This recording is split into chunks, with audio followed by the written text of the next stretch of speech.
nervioso central, el sistema nervioso periférico y todos los estudios correspondientes a estos temas. Bien, ¿se escucha todo en orden? ¿Se está viendo en orden? ¿Cristian? Sí, doctor. Sí, doctor. Perfecto, gracias. Comenzamos entonces nuestra actividad a través de la presentación.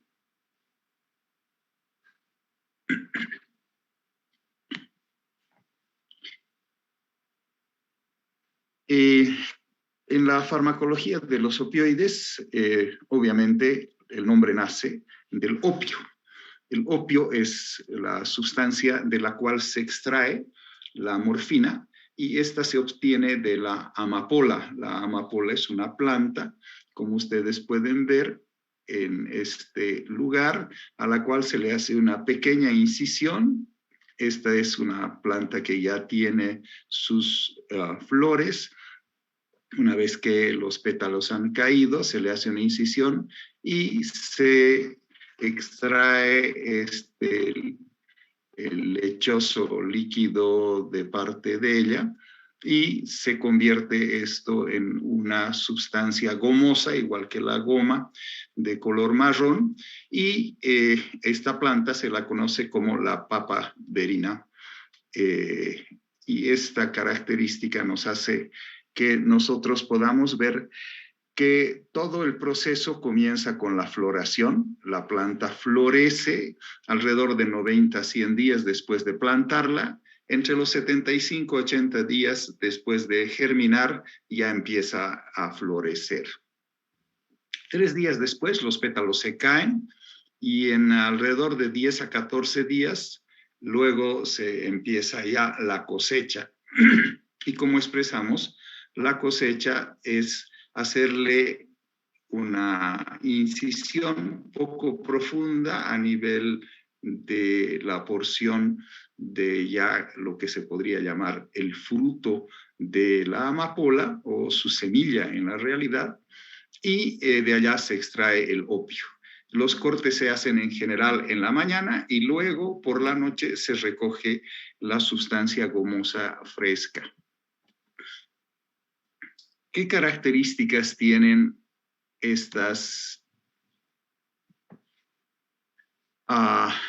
sustancias? Y vamos a primero iniciar con nuestros conceptos. El concepto más importante es el concepto de opiáceo. ¿Qué es un opiáceo? Es una sustancia y representa a todas aquellas sustancias derivadas del opio sin que necesariamente tengan una acción analgésica. Como vamos a ver, los opiáceos, aunque su acción más importante es la analgésica, sin embargo, no es cierto que sea la única acción que tiene. Tiene varias, como vamos a ir describiendo a continuación. ¿A qué le llamamos opioide?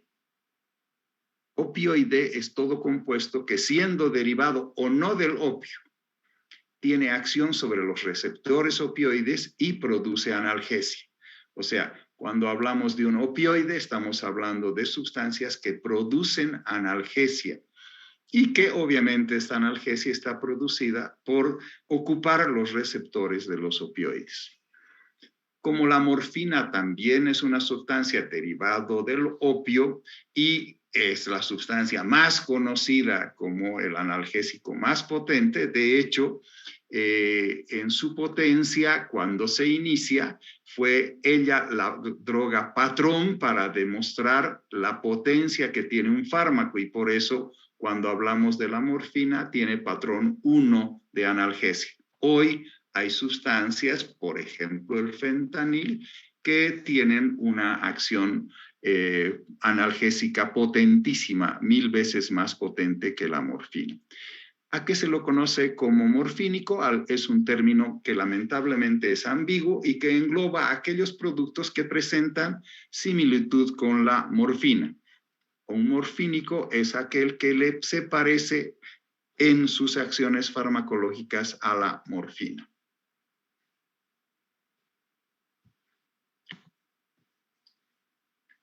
Lo más típico es tener de las partes, sobre todo de la India, donde era donde más se producía esta sustancia, un fumador de el opio, y ellos tenían esta pipa que ustedes pueden verla, y esta es la pipa por la cual se extraía a través del acto de fumar e introducir hacia los pulmones y producir los efectos farmacológicos que conocemos, y que lo más importante es la adicción que produce estas sustancias, y por eso es una sustancia controlada, muy, muy combatida en el mundo, y en ciertas épocas habiéndose producido revoluciones, guerras y muchas acciones en contra de esta sustancia, que sin embargo es una sustancia que produce una acción farmacológica fundamental, que es actuar sobre la analgesia. Recordemos que también la cocaína es una sustancia del cual se trae los llamados anestésicos locales, como por ejemplo la lidocaína, que es una sustancia, un alcaloide de la cocaína. ¿Cuáles son los efectos que tiene el opio? Primero podemos hablar de sus efectos psíquicos, la euforia y la somnolencia. Después podemos hablar de la pasividad que produce, como verán, totalmente contrapuestos, euforia y luego pasividad, somnolencia. Y lo que sí es fundamental es que es una fuerte dependencia psíquica la que produce cuando se usa la morfina o el opio. ¿Qué efectos físicos se tienen del opio? Los efectos físicos pueden producir, como verán, la mayor parte desagradables: náuseas, vómitos, depresión del sistema nervioso central, la miosis, la hipotermia y producir constipación. Algunos de estos efectos obviamente son usados como efectos luego farmacológicos de sus derivados. Somnolencia, letargia, bradicardia, bradipnea, hipotensión y, volvemos a repetir, una dependencia física importantísima, y por esto ha sido considerado una de las drogas más conflictivas a nivel de la farmacología. Cuando hablamos de farmacología clínica de los opioides, los llamados polipéptidos opioides exógenos, POE, y los fármacos opioides producen analgesia al unirse a los mismos receptores. Esta unión es diferente en función de si se trata de opioides alcaloides, como por ejemplo la morfina, o no alcaloides, por ejemplo el fentanil, o de sus péptidos, llamados también sus análogos de los péptidos de opio endógenos. Cuando nosotros hablamos de ellos, habitualmente en la clínica se utilizan los analgésicos llamados opioides, así se les expresa en general, y se los clasifica de acuerdo a diferentes criterios. Por ejemplo, los opioides, de acuerdo a su origen, pueden ser naturales, sintéticos y semisintéticos. Su estructura química podrán ser fenantrenos, fenilpepiridinas, las benzomorfanos y los morfinamos. Estos son los grupos en los cuales tienen una estructura clínica especial y también, por lo tanto, acciones farmacológicas diferentes. Por su acción de suprimir la intensidad del dolor, podemos hablar de débiles o también podemos hablar de potentes. De acuerdo a su tipo de interacción con los receptores, podemos hablar de diferentes características de cada uno de los derivados opioides. Y este tipo de interacción con el receptor está determinado, obviamente, por la afinidad que tienen por receptores. Los receptores mu, los kappa y, obviamente, los receptores delta, que los vamos a ir analizando a posteriori. De acuerdo a la eficacia que tienen estas sustancias, los podemos clasificar como agonistas, como antagonistas, como agonistas parciales y como antagonistas agonistas. O sea, por un lado, en algún lugar del sistema nervioso producen agonismo y por otro lado producen antagonismo, y a veces en acciones totalmente contrapuestas. Y por su duración de acción, se los clasifica de acción corta, ultracorta y acción retardada.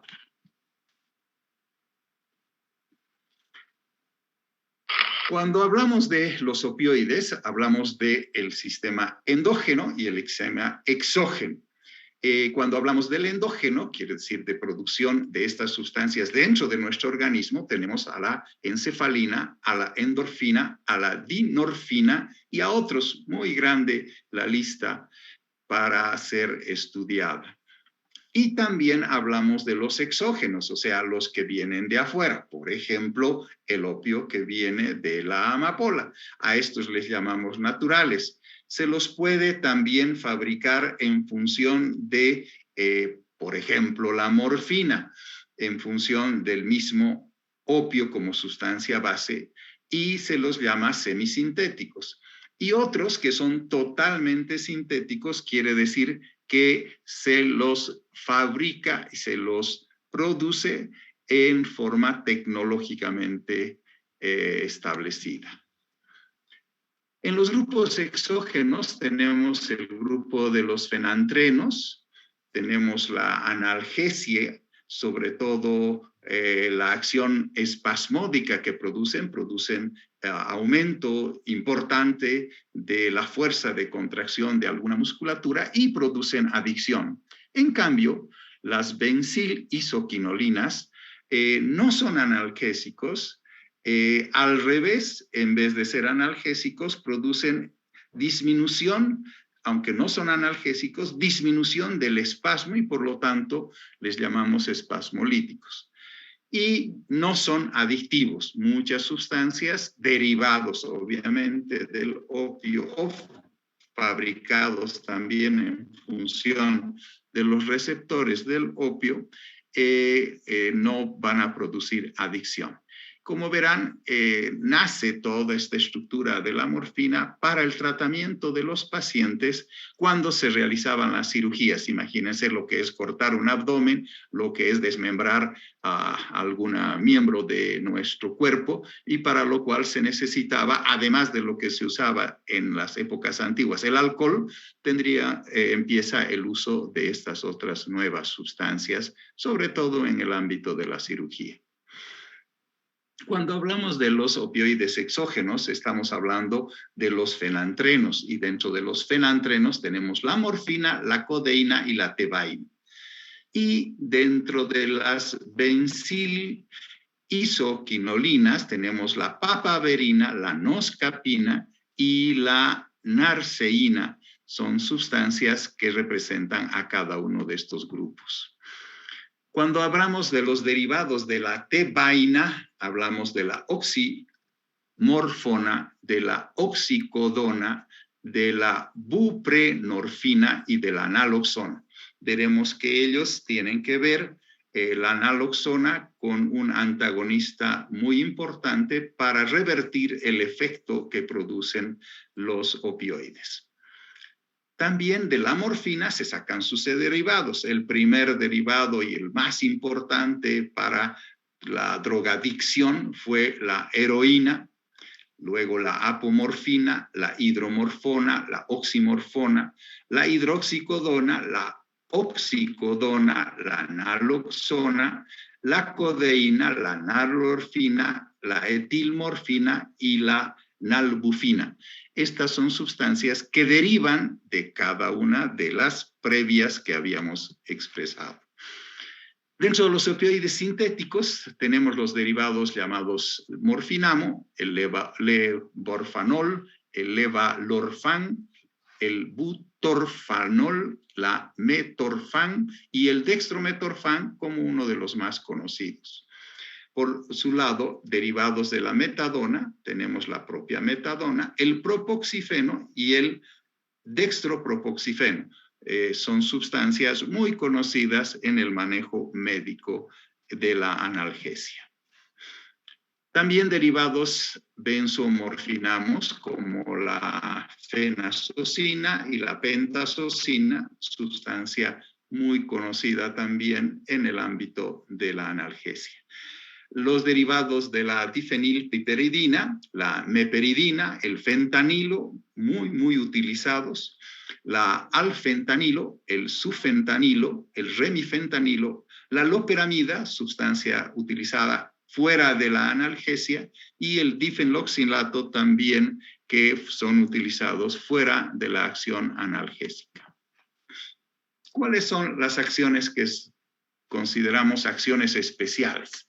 Colocamos obviamente primero el dextrometorfán, que es un antitusivo utilizado ampliamente, la loperamida es un antidiarreico, el difenoxilato, por ejemplo, también es un antidiarreico, y la noscapina utilizada como antitusivo. Como antagonistas que revierten la acción de los opioides, tenemos, si se produce intoxicación, la naloxona y el nalmefene. Estas dos sustancias revierten las acciones de los opioides. Y luego tenemos la asociación de un agonista con otro tipo de analgésico, de los analgésicos que los podemos llamar analgésicos de tipo AINE, también actividades analgésicas, pero en otros niveles de acción. Por ejemplo, se utiliza el dextropropoxifeno más la dipirona, el dextropropoxifeno más el paracetamol, la codeína más el diclofenaco, un analgésico, y la codeína más otro analgésico. En el caso del diclofenaco, es más que analgésico, también es una sustancia antiinflamatoria. Y el paracetamol, que van a ser las sustancias que mezclan el agonista con otro tipo de analgésicos. ¿Cuáles son los grados de tolerancia que pueden desarrollarse debido al uso de algunos de los opioides? Primero, producen tolerancia, como todos ustedes saben, que el uso del fármaco va a hacer que la acción farmacológica vaya decayendo con el tiempo de uso. Una tolerancia alta puede ser la analgesia, la euforia, la disforia, la confusión mental, la sedación, la depresión respiratoria, la antidiuresis, las náuseas y vómitos que produce y la supresión de la tos. O sea, si nosotros utilizamos los opioides, vamos a ver que rápidamente se disminuye la acción farmacológica y por lo tanto debemos aumentar la dosis. Moderada, sobre todo en el acto de la bradicardia, y mínimo o ninguno se produce a nivel de la miosis, estreñimiento y convulsiones. De hecho, a un paciente que está siendo drogadicto y está utilizando, por ejemplo, la heroína o la morfina, su acto más importante es descubrir la miosis que él tiene, el estreñimiento, y generalmente se presentan clínicamente por intoxicación con las convulsiones. El uso de los analgésicos opioides tiene que expresarse, generalmente los expresamos a través de una de las cosas más importantes, la oncología, una actividad tumoral que, como todos ustedes saben, en el manejo de los tumores, ya sean benignos o malignos, en general la parte maligna, producen alteraciones a nivel de los nervios con gran producción de dolor y por lo tanto los opioides son utilizados, son drogas en general controladas en muchos casos, pero son utilizados con los permisos correspondientes en la llamada oncología. Cuando tenemos dolores refractarios, como en otros analgésicos, y aún en estadios iniciales y localizados de la enfermedad, por lo tanto, en ese momento utilizamos los opioides. El dolor somático continuo, ya sea de tipo central o periférico, en el dolor crónico del dolor llamado no maligno, quiere decir no producido por el cáncer, el llamado dolor neuropático, llevado adelante a nivel de las terminaciones nerviosas, principalmente a nivel intercostal, como se conocen, y pacientes con dolor severo y que psicológicamente sean estables estos pacientes. pacientes en los cuales se pueden realizar un manipuleo eficaz, manipuleo en la terminología de la asociación que tienen cada uno de los dos fármacos y la forma en que son introducidos estas medicaciones en forma eficaz. La analgesia, en sus indicaciones de los opioides, primero y más importante, la analgesia, como hemos visto, la supresión de la tos, se producen como antidiarreicos y son la morfina, una droga fundamental utilizada en el edema agudo de pulmón. Muchas de estas sustancias se las utiliza dentro del acto quirúrgico o en general dentro de la anestesia para estos actos, pero también se pueden utilizar en la dependencia de los opioides, como hemos dicho, los antagonistas, por ejemplo, como la naloxona, para tratar a los individuos drogadictos, tratar de sacarlos de su drogadicción. Caracterizaciones llamadas moleculares de los receptores. Los receptores opioides se diferencian entre sí en su configuración, su distribución anatómica y su afinidad con los opioides. Todos ellos producen una antinocicepción al ser activados por los agonistas opioides, aunque parece que pueden ser modulados por diferentes tipos de dolor.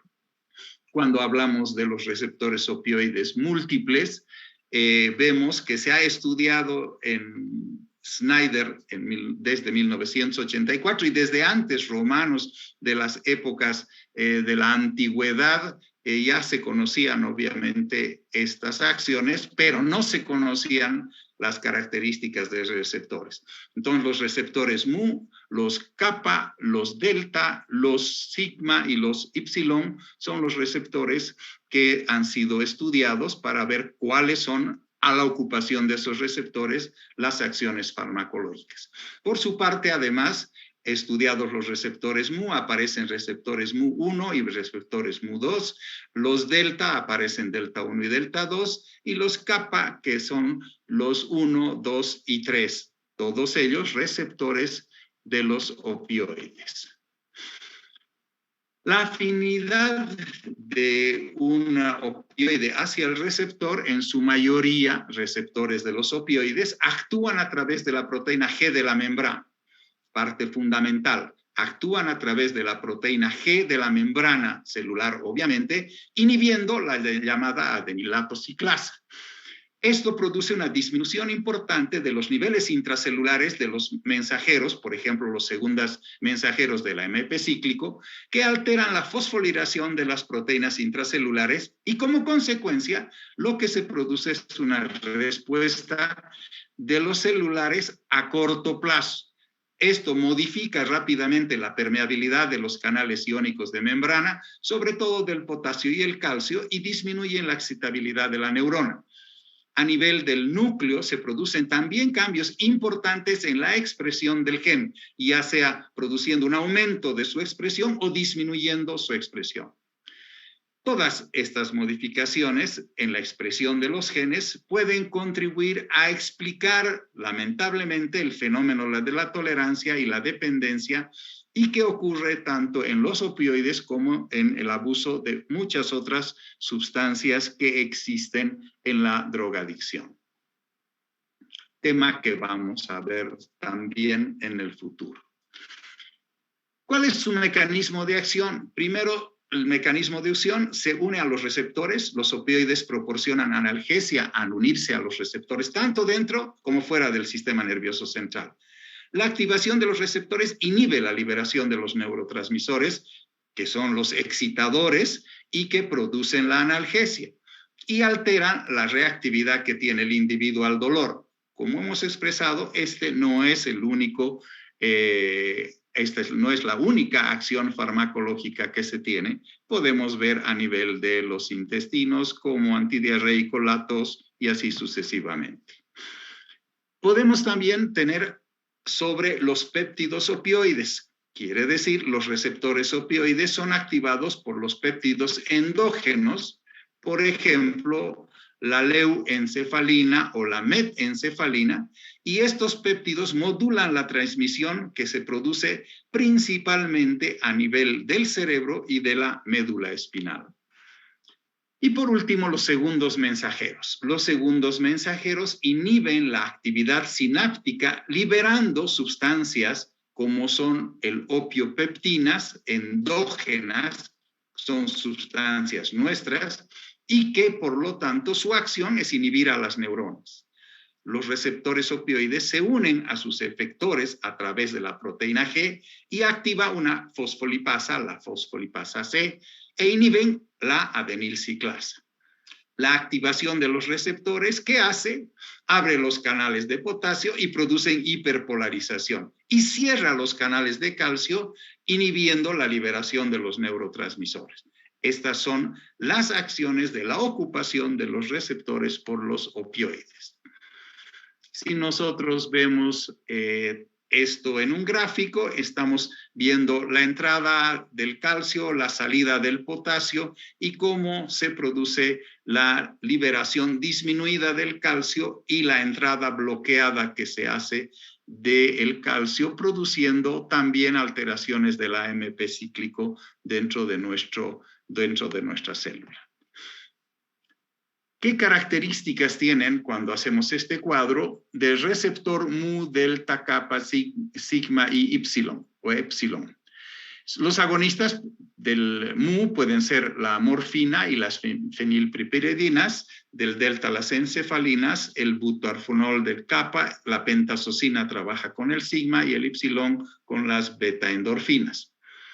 ¿Qué producen? Analgesia y bradicardia en el caso de la morfina, las fenilpiperidinas, sedación, depresión respiratoria, euforia y dependencia física, las encefalinas, analgesia, depresión respiratoria, el butorfanol, analgesia y sedación, la pentasocina, disforia, alucinaciones y taquicardia, y las beta-endorfinas, respuestas al estrés, es el acto que está mediado para realizar la acupuntura. Esto es lo que se hace en el ámbito de la acupuntura.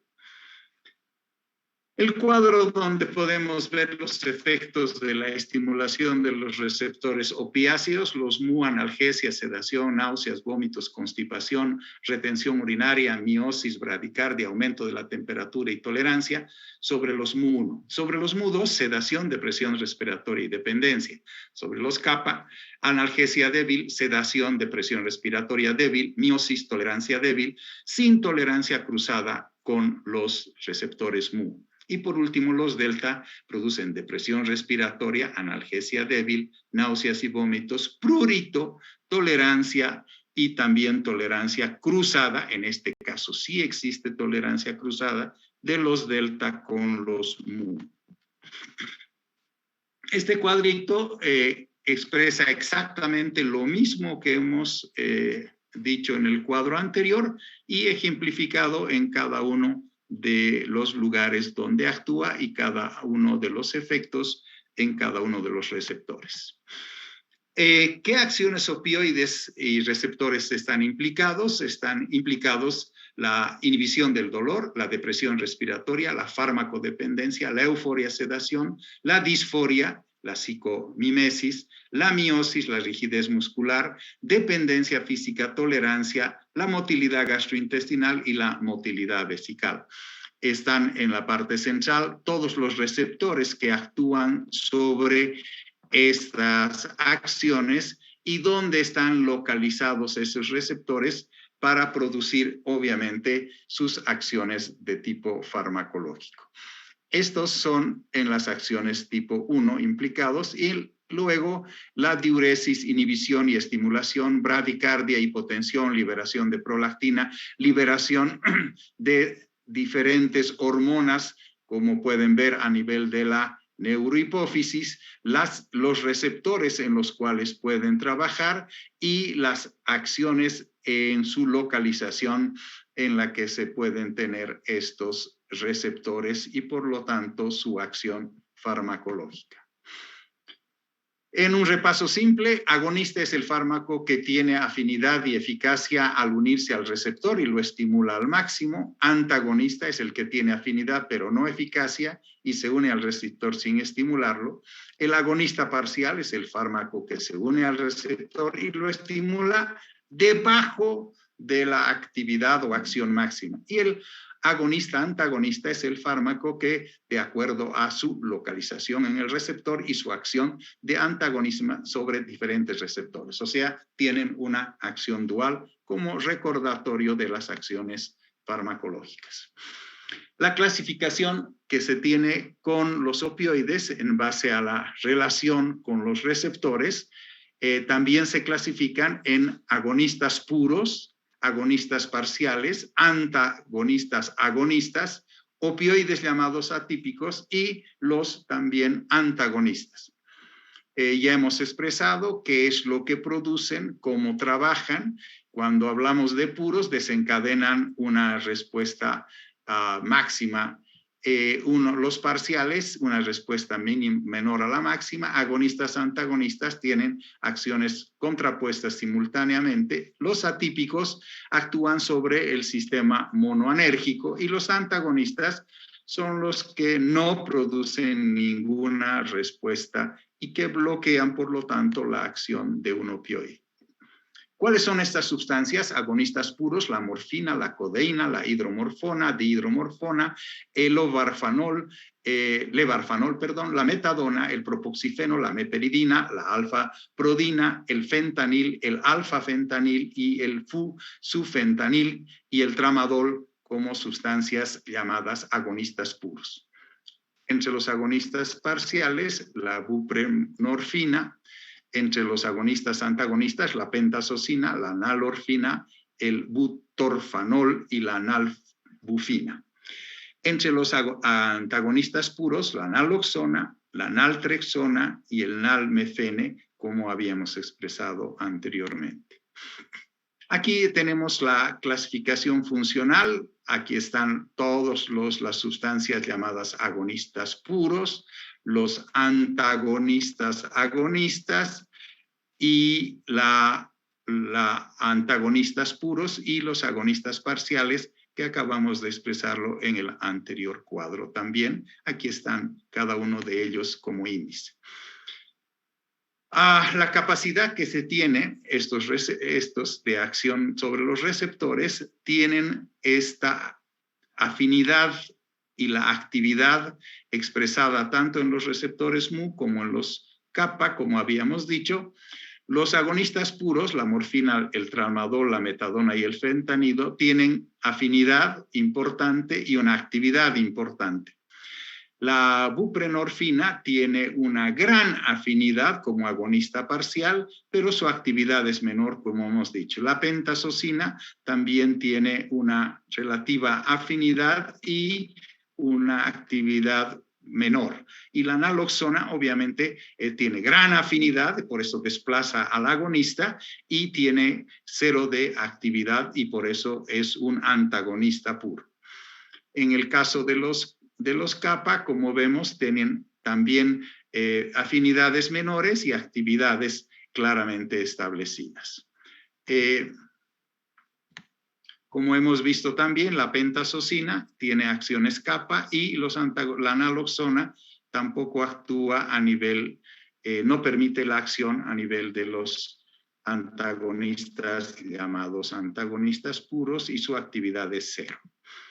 En su clasificación, referentes a su potencia analgésica, son débiles y moderados la codeína, el tetropropoxifeno, el tramadol y la nalbufina, y son opioides potentes, comenzando por la morfina, la peptidina, el fentanil, la buprenorfina y la oxicodona, que son opioides considerados potentes.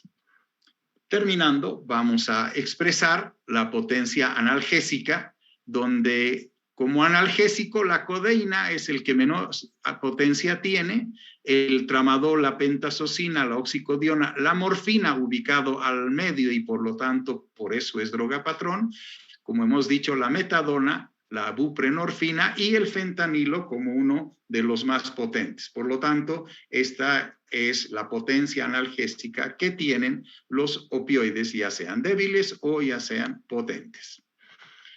Por eso también se los llama opioides mayores y opioides menores.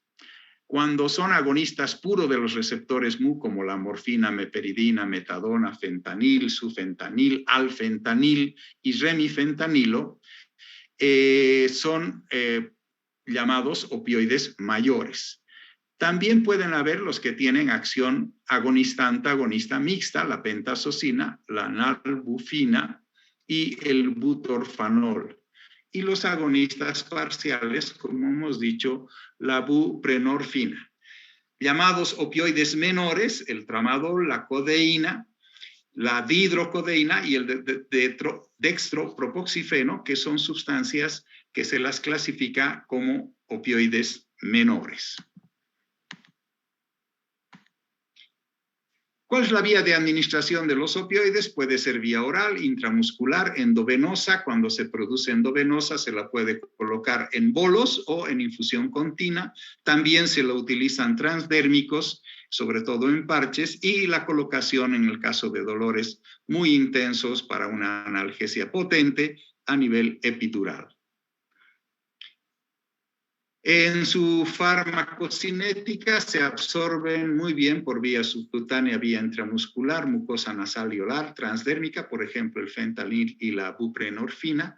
En el tubo gastrointestinal es buena a veces, pero está limitada siempre por el efecto de primer paso y su distribución en concentraciones altas en tejidos perfundidos, cerebro, pulmón, hígado, riñones y vaso.